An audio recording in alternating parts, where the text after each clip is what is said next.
Well, good morning here in Spain. I believe you are at the end of a long day. Uh, I will start sharing my screen.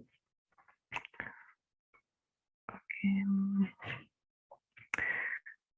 Okay, perfect. Well, first of all, thank you very much for having me here today. I have greatly enjoyed the presentations, and I've seen some of them so far, and I'm indebted to the Korean Society for Conference Interpreting to invite me to this event. So today I will be talking about the status of Korean literature in Spain, and specifically about the role of indirect translation in the dissemination of Korean literature in Spain. So just to start, what do I understand? What do I mean by indirect translation? Which simply put is the translation of a translation. Some authors like San Andre or Landers understand this as, in a narrow sense, that is a translation via third language. And in this case, the translation is achieved in two steps. First, a translation into language B, and then from language B into language C. However, there are some other authors that understand indirect translation in a much broader sense, to the extent that it overlaps with a range of intralingual, interlingual, and intermodal translation processes.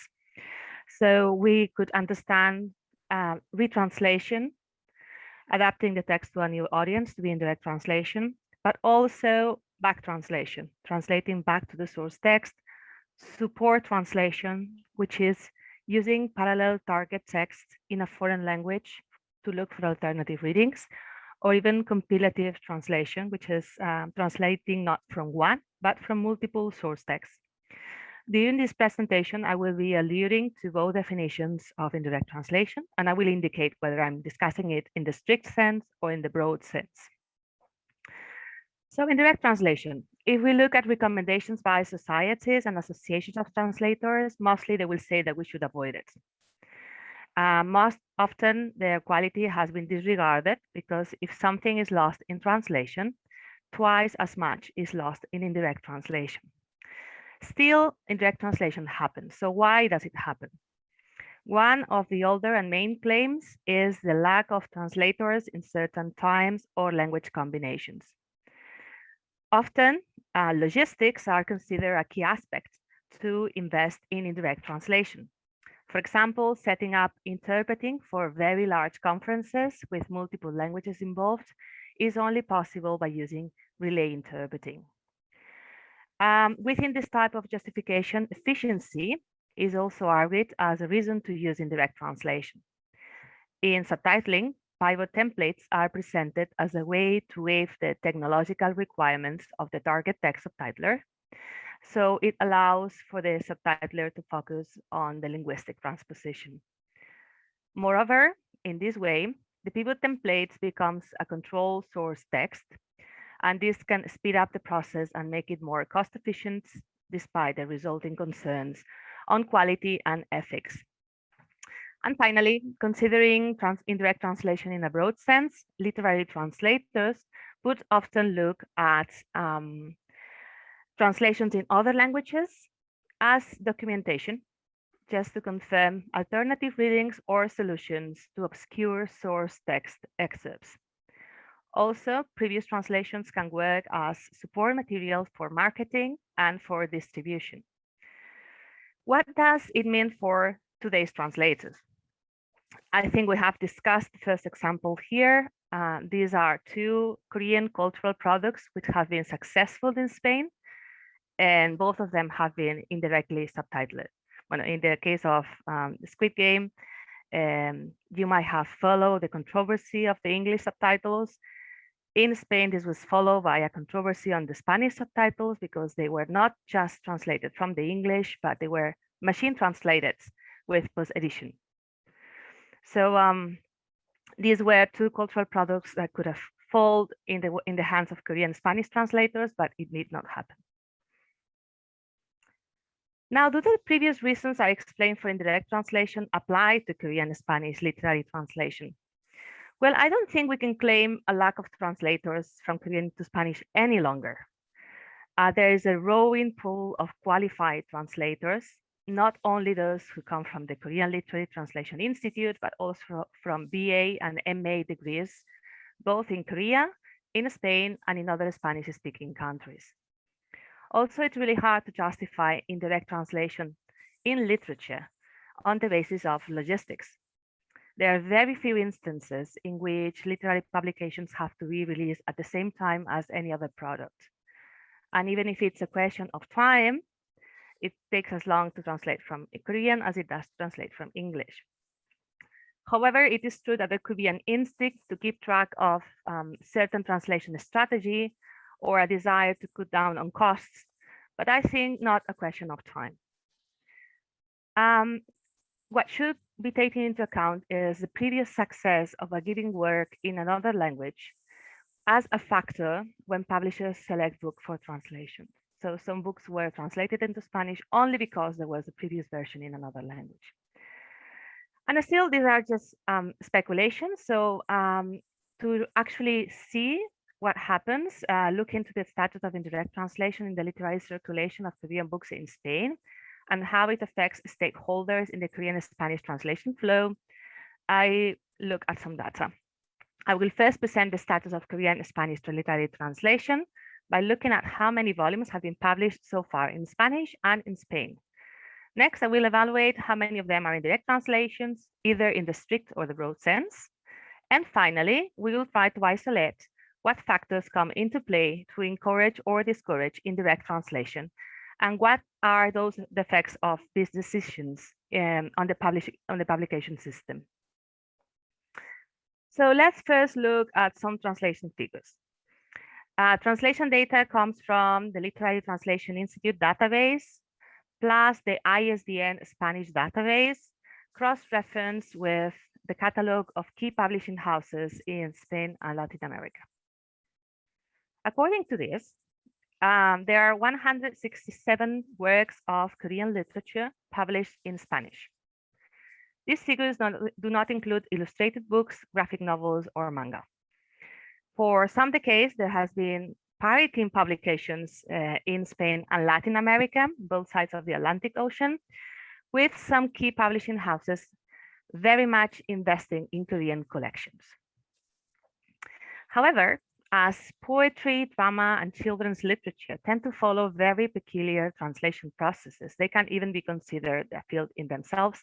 And I believe there has been some speeches about this precisely in the early hours of the morning for me.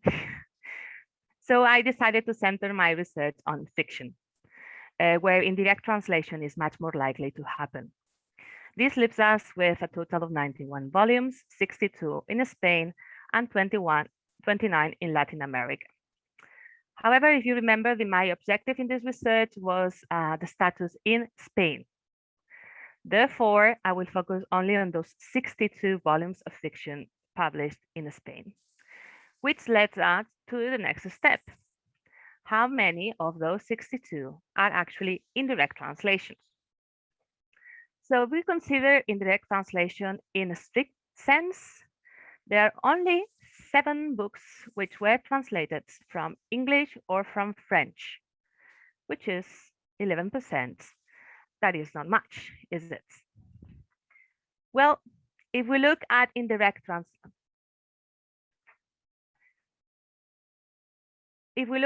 translation in a broad sense, though, we notice there are some more things happening. There are 6 more volumes that seem to heavily rely on previous publications in foreign languages. This is visible, for example, in the paratext of the books. The covers include critics' opinions, not from Spanish or Korean newspapers, but from English, French, and German newspapers. Moreover, if we look at interviews with translators or interviews with publishers, they reveal how the book was selected for publication after reading or accessing a volume in a foreign language, not Korean. Moreover, in some instances, the volumes are actually re-editions, retranslations, or revised versions of previous publications in minor publishing houses or publishing houses in Latin America. There are at least 5 instances of this intralingual circulation. Incidentally, and I know this goes beyond indirect translation itself, it is to note that in some cases, publishing houses tend to work with authors and translators more than once. I mentioned this because I will come back to this later on this trust relationship. In any case, if we consider indirect translation in the broad sense, figures go up slightly. And still 24 is more than 7, and 39 is more than 11, but it is not even half of the production of fiction in Spain.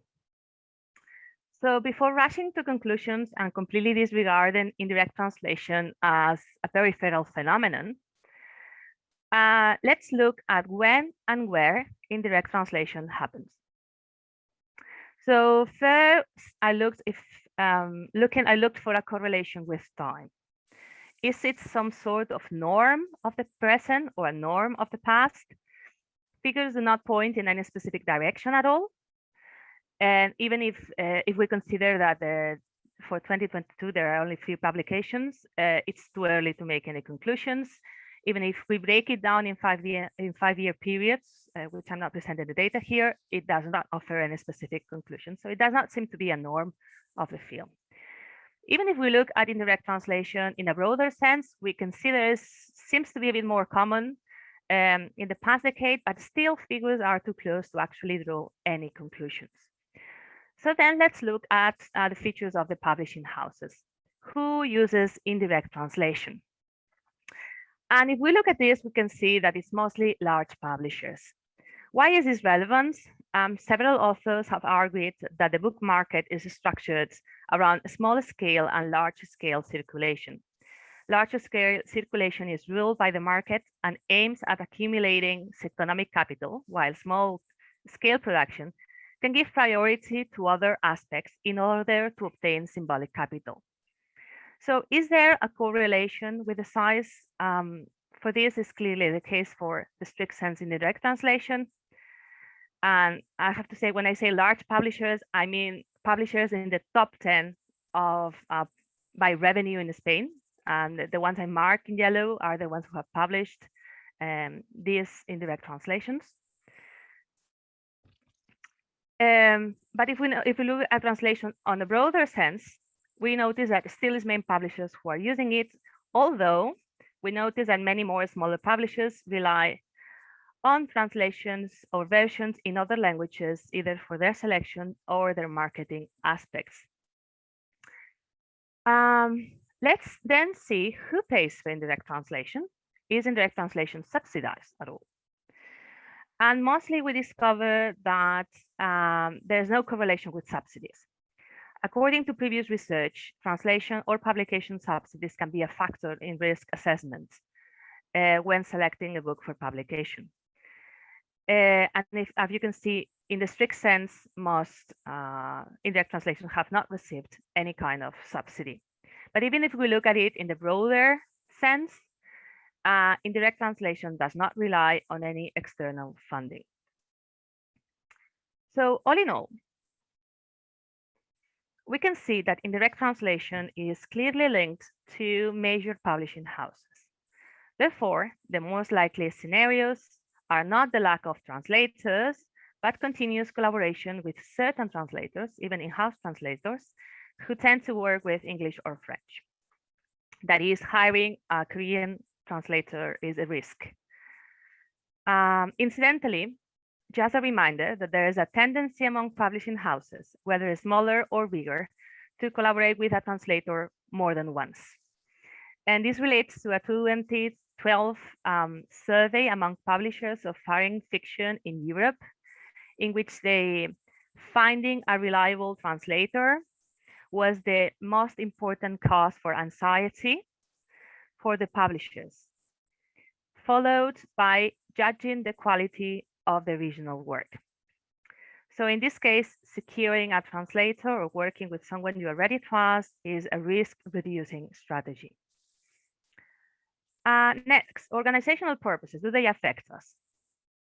If we think translation rights can follow or could fall within organizational reasons, this could be a cause for indirect translation. Securing translation rights from English might be easier, especially with authors with a certain international recognition.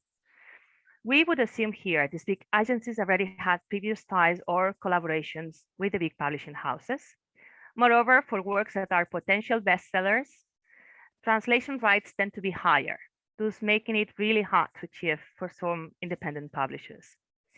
Even if those publishers decided to invest on this strategy, subsidies would barely cover a smaller part of the budget. Therefore, only occasionally can this strategy of going for international translation rights for well-known authors be applied by smaller publishers. On the contrary, independent publishers can see translation as a way to accumulate symbolic capital. So they can acquire the rights for promising authors and aim at publishing their complete works, and just hope they will become successful. This factor was studied in the French system by Gisèle Sapero and also in Eastern European circulation by André Wimmer. And I think it can easily apply to the Korean Spanish translation flow. In any case, for the publishing houses, access to these potential authors might come from translators themselves, who often double up as the initiators of the translation. And often, smaller publishers can be seen as more approachable and be presented with proposals which could fit their budget. And what about the control of the source text? There seems to be a wide reliance on previous international success. And again, citing the 2012 survey I mentioned before, when publishers were asked about the process of text selection, a majority would mention reading the source text as their main strategy, followed by expert advisors' suggestion. Spanish publishers would indicate book reviews in the foreign press as also a very important major strategy. So what happens if there are no editors with a good knowledge of the Korean literary field?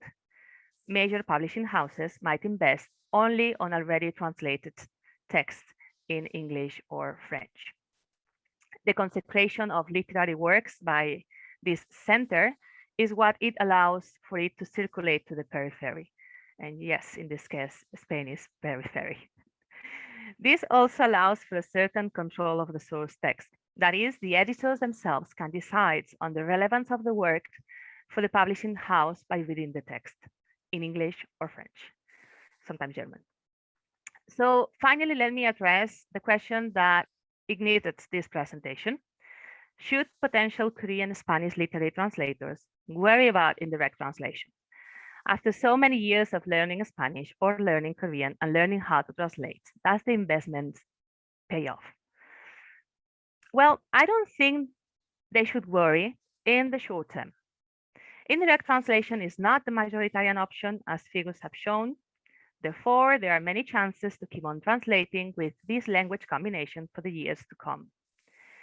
Nevertheless, it could imply having to be incredibly active in the initiation of literary translations, that is, in the selection of works being translated.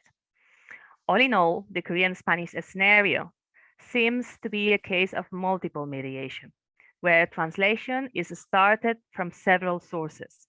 The translators, who often double, as I said, as a literary agents, the Korean government agencies that made many proposals, and also global agencies, global rights agencies. However, in the long term, the situation might be problematic. The situation of multiple mediation is actually fine as anecdotal in the context of global production, whose tendency is to promote translation out of central languages like English. So far, and this goes according to Sapiro, the reaction of small independent publishers eager to promote international literature and the investment of nation states in policies supporting translation have countered these tendencies in the pole of small scale production. So Korea has reached a position which is not usual in the global literary market. However, we cannot assume that the Korean government will keep on investing in translation forever. And indirect translation seems to be playing a very important role in the commission and publication of works that do not receive any sort of funding. So currently, major publishing houses seem to be taking decisions based on English literary tastes, in line with propensity of publishers from different countries to imitate one another. A possible future scenario would make what now is the exception become the norm. Can we do something to avoid this scenario? We can try to take into account the main strategies of publishing houses in Europe for text selection, reading the source text, expert advisors' suggestion, and book reviews in the foreign press. And we can try to address the main causes for anxiety, finding a reliable translator and judging the quality of the original.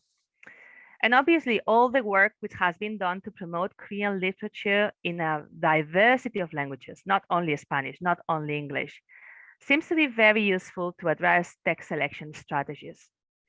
Growing efforts in encouraging Korean language learning might also have a positive effect in the very long run. Maybe there will be more probabilities for specialized editors to be able to read Korean originals, or at least have an approach to the Korean original. At a more personal level, translators, however, should take advantage of the current situation and do their best to create a name for themselves and build trust in their craft. Funding agencies should require the name of the translator to be highly visible, if possible, on the cover. We pay, we ask for things back. Mutual support and the ability to recommend other qualified translators for job offers can help the profession too. It's important to network. Moreover, translators should be ready to play the role of the literary agent and maybe also that of the revision for the publishing houses. This could be a way for building trust as a future potential role as translator. Remember, trust was key in the relationship with the publishing houses. Still, these would be preparations for a possible future scenario. Currently, I believe the Korean and Spanish translation is living a very sweet moment with more and more Korean authors being presented to the Spanish public, thanks to very qualified professionals. And I think we should congratulate ourselves and enjoy it as we can. Thank you very much.